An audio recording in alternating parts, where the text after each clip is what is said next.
the demands of the modern consumer. This is how you're going to most closely connect with the why of what people do. People demand, and you included as a consumer, because of all the information we have access to, because of all the broken trust we've seen with corporations and businesses, we demand 4 really key things. Modern consumers demand authenticity, transparency, we demand responsive businesses, and collaboration. If you're missing or break one of these things, you're missing a great big piece of trust. Because where does trust come from? Trust comes from that limbic brain. That's where we make decisions. The trust equation, you want to try to remove barriers to make you completely transparent, to connect with people, so they can align their values with you. Remove barriers to increase and elevate trust. And when you do that, you win. So it's really easy to get bogged down in the technical things, and you all do different things in here, but to get bogged down in the technical jargon, the speak, again, we go back to the features, and a lot of times we want to talk about the features to differentiate our products and things, but when you do that, you're selling the what, and when you start with the what, you're acting like you're a commodity. But when you start with the why and start connecting with people and elevating trust, you're acting like a leader, whether it be a market leader or a product leader, or just someone who can lead someone to a better life, a better decision through knowing you, doing business with you, your product or service, okay? So let's start with authenticity. And if you have any questions along the way, by all means, let's do this. Authenticity, you know what it means, and what we're going to do is we're going to articulate it in terms that you can turn around then and bring to your clients, to bring and put into your business, so you're solving the why of people, why should people do business with you in these terms. So authenticity, show up as you. How many times do we think a celebrity, or we think a CEO is, or a politician is one way, but their actions break our trust, and they actually in reality are something else. So you have to show up and be you. And there is no better way to win trust with someone than to be more you, to be authentic. So show up as you. Do what you say you're going to do. Have your product do what it's going to do. If you were going to have a competition that's going to run 4 weeks, and you know the last week you just want to sleep in. Ugh, you know what? I'm tired of getting up at Saturday at 6 a.m. I only had 4 people show up. I'm just not going to do it. And those 4 people showed up, or even 1 person showed up, you're breaking trust, and people would feel like you're inauthentic. So you have to follow that up. We have a great sense of distrust with corporations, because how many of them didn't do what they said they were going to do? My mom was complaining about this the other day. You know, the security breach at Target, when all those cards, you know, someone hacked information. Well, what they had said was, we'll give you free credit check for 1 year, essentially. And she's going through this process now. They make it so hard to do. Every time she clicks a button, they try to charge her for a credit report. And so she's so frustrated. Target has broken her trust. She's so mad at them. That feels like an inauthentic experience. As an authentic person, as an authentic business, you need to share and engage with your customers. You know, you are not a product.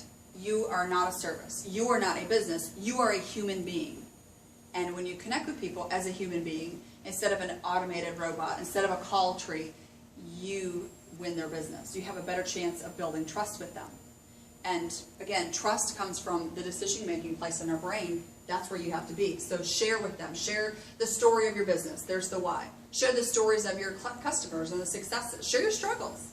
But engage them in a way that pulls them into your business and lets them know that they matter.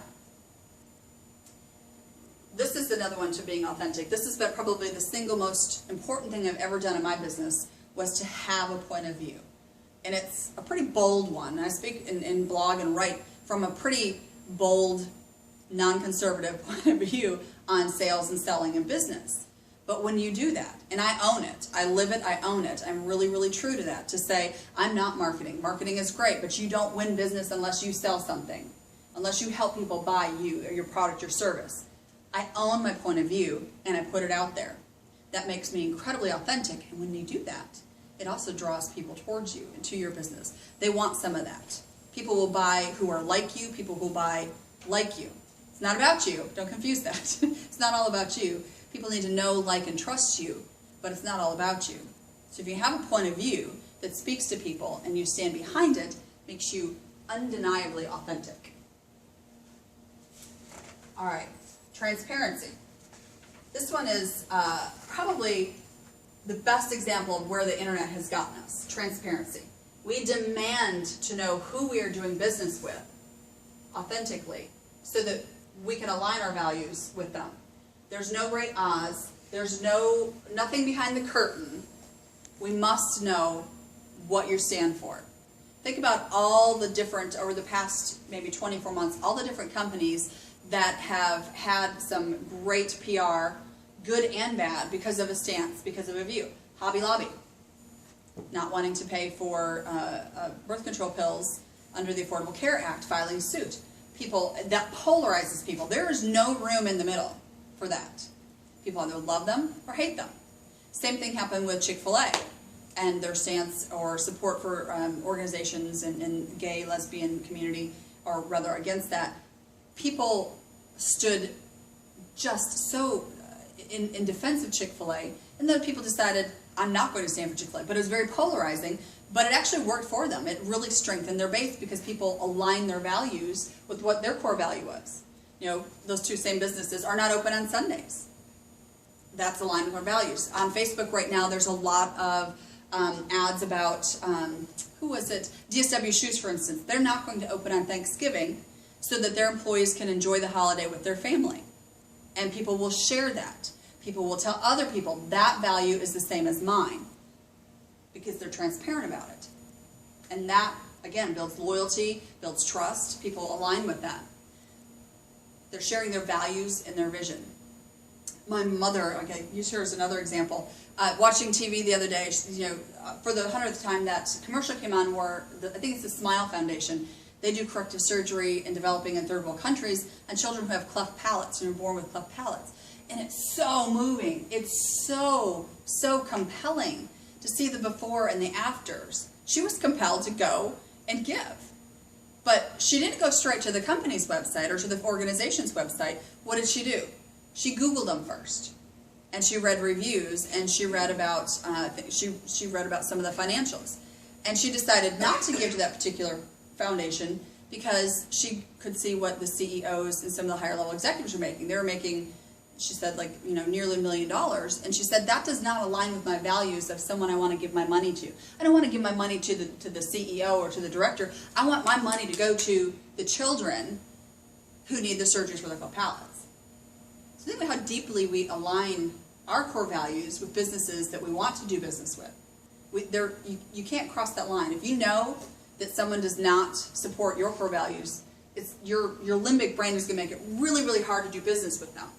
So think about that when you're building your mission and your culture. Think about the great culture of Zappos or even Buffer. You all familiar with Buffer? Okay, so Buffer, relatively new company, and they're just doing very, very well. They revealed all the internally and externally, all the salaries of every single employee in that company. And though he could be making $1 million, the CEO and founder, he's making $152,000. Wow, that's pretty cool. I can get behind that. That's really how humble of him. How neat to tell that. How amazing to be that transparent to say we care and we put back into our company. I'm not going to take an exorbitant amount because I'm the founder, but I'm going to reinvest it back in our company. So I look at their values and I think of my values and think, wow, what a great culture they're building. I want some of that. I want to build a culture like that. I want to do business with somebody like that. So the values and visions must align. Clear expectations. This is a big one too. Have really, really clear expectations, or give your clients, your customers, really clear expectations of what it's like to do business with you. The exact process. This is how it's going to work. This is what you're going to get. This is how much time it's going to take. Because probably the biggest reason we feel people break trust is because they don't meet our expectations. And many times that just happens because they're not clearly outlined.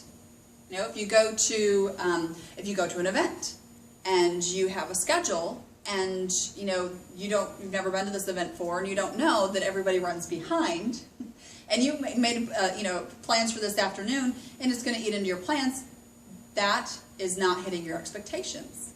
It's breaking trust. It's not being transparent. Everyone else knew they were going to run late. They expected to run late, but you didn't, because you expected to run on a schedule.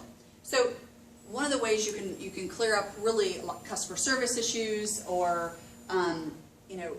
any issues is to really make sure that you're transparent about what people can expect in doing business with you.